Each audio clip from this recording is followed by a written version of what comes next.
సుమన్ టీవీలో మీ personal and business promotions కోసం కింది నెంబర్కి కాంటాక్ట్ చేయండి. కాకినాడ జిల్లా కొత్తపల్లి మండలంలో మత్స్యకారుల ఆందోళన 3వ రోజుకు చేరింది. కాలుష్య పరిశ్రమల నుంచి వ్యర్థాలను విడిచిపెట్టేందుకు సముద్రంలో వేసిన పైప్ లైన్లను తొలగించాలని వాళ్లు డిమాండ్ చేస్తున్నారు. కొత్తపేట మండలం కోనపాపపేటలో వందలాది మంది మత్స్యకార కుటుంబాలు కాకినాడ అద్దరిపేట రహదారిపై బైఠాయించాయి. దీంతో ఉద్రిక్తత చోటు చేసుకుంది.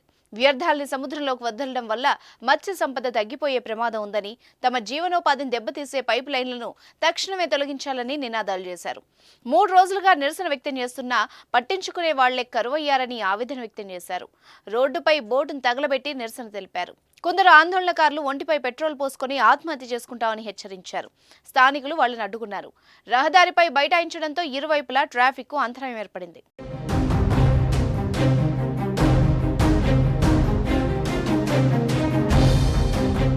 అసలు విషయం ఏంటంటే, కొత్తపల్లి మండలం కోనపాపపేటలో మత్స్యకారులు గత 3 రోజులుగా 11 గ్రామాలకు చెందిన మత్స్యకారులు, యువకులు, మహిళలు అరబిందో కంపెనీకి వ్యతిరేకంగా పైప్ లైన్ తొలగించాలంటూ ఇటు ఉప్పాడ నుంచి బీచ్ మీదుగా వెళ్లే రోడ్లన్నీ స్తంభింపజేసి రోడ్లపైనే ఆందోళన చేపట్టారు.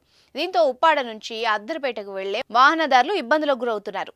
అరబిందో పైప్ లైన్ తీయకపోతే మత్స్య సంపద కనుమరుగవుతుందంటూ మత్స్యకారులు తమ ఒంటిపై పెట్రోల్ పోసుకొని ఆత్మహత్యకు పాల్పడిపోయారు. అరబిందో పైప్ లైన్లు సముద్రంలోకి వేయడం వల్ల బోట్లతో పాటు వలలు చిరిగిపోవడంతో మత్స్యకారుల జీవన శైలి సర్వనాశనం అవుతోందని ఆవేదన వ్యక్తం చేశారు.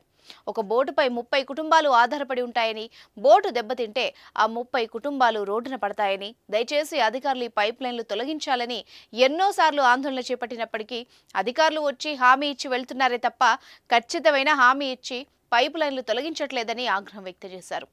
ఇక మీదటైనా సరే అరబిందో పైప్ లైన్ తొలగించేంత వరకు ఆందోళన విరమించేది లేదంటూ అధికారులను హెచ్చరించారు. అదేవిధంగా 30 రోజుల్లో జరగబోయే ఎన్నికలను 11 గ్రామాల ప్రజలు బహిష్కరిస్తున్నామని, ఏ నాయకులను మా ఊర్లోకి ప్రవేశించడానికి వీలు లేదంటూ హుకుం జారీ చేశారు.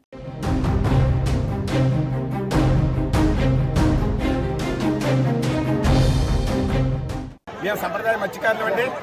మాకు జరిగిన అన్యాయం గత సంవత్సరం కింద జరిగిందండి. అది కొన్న తెలియపరిచినా సరే మమ్మల్ని ఈ ప్రజలు అసలు పట్టించుకోలేదండి. Aurobindo pharmacy company next Divi's కోసం మేము చాలాసార్లు సిట్టింగ్ చేసుకొని అన్ని రకాలుగా మాట్లాడాలి. ఏ రకమైన స్పందన లేదండి. అందుకే మేము 2 నెలల కిందట మా గ్రామ ప్రజలంతా కూడా మనకు నష్టం జరుగుతుంది. ఈ అరవిందో పైప్ లైన్ సముద్రంలోకి వదిలేశారు. దానివల్ల ప్యూర్ వాటర్ తీసుకొని మంచి వాటర్ వదులుతామని చెప్పి గొప్ప మాటలు చెప్పారండి. ఇది కరెక్ట్ కాదు. ప్యూర్ వాటర్ తీసుకొని కలుషితమైంది సముద్రంలోకి వదిలితే మా మత్స్య పూర్తిగా నష్టపోతుందండి. దానికోసం మేము 2 నెలల కిందట కూర్చుంటే కలెక్టర్ గారు, ఆర్టీఓ గారు వీళ్ళందరూ కూడా ఒక 3 రోజులు కూర్చున్న తర్వాత 4వ రోజు మా గ్రామం రావడం జరిగిందండి. మీకు తగిన న్యాయం చేస్తాం, మీకు ఏ రకమైన ఇబ్బంది లేకుండా మేము చూస్తామని చెప్పి మాకు హామీలు ఇవ్వడం జరిగిందండి. కొన్ని డిపార్ట్మెంటు రాజకీయ నాయకులు అంటే ప్రజానికానికి టైంకి ఒకసారి మారుతారు కానీ డిపార్ట్మెంట్ మారత కదని చెప్పి కలెక్టర్ గారికి, ఆర్టీఓ గారికి, ఎస్పీ గారికి, మా గ్రామ పెద్దలు నెక్స్ట్ ప్రజానికి తరపున కూడా వాళ్ళ మాట తీసుకొని వాళ్ళు గౌరవించి వాళ్ళ మాట ఆలకించామండి. వాళ్ళు 2 నెలల కిందట మాకు చెప్పే హామీను అన్ని రిపోర్ట్స్ పంపించాం, మీకు అన్ని అనుకూలంగా వస్తాయని చెప్పడం జరిగిందండి. మేము ఒక 20 సార్లు కూడా డిపార్ట్మెంట్ కలెక్టర్ గారి ద్వారా నెక్స్ట్ ఆర్టీఓ గారి ద్వారా కూడా తెలుసుకొని మీకు అనుకూలంగా ఉన్నాయి, రిపోర్ట్స్ అన్ని అనుకూలంగా ఉన్నాయి, మీకు న్యాయం జరుగుతుందని చెప్పడం జరిగిందండి.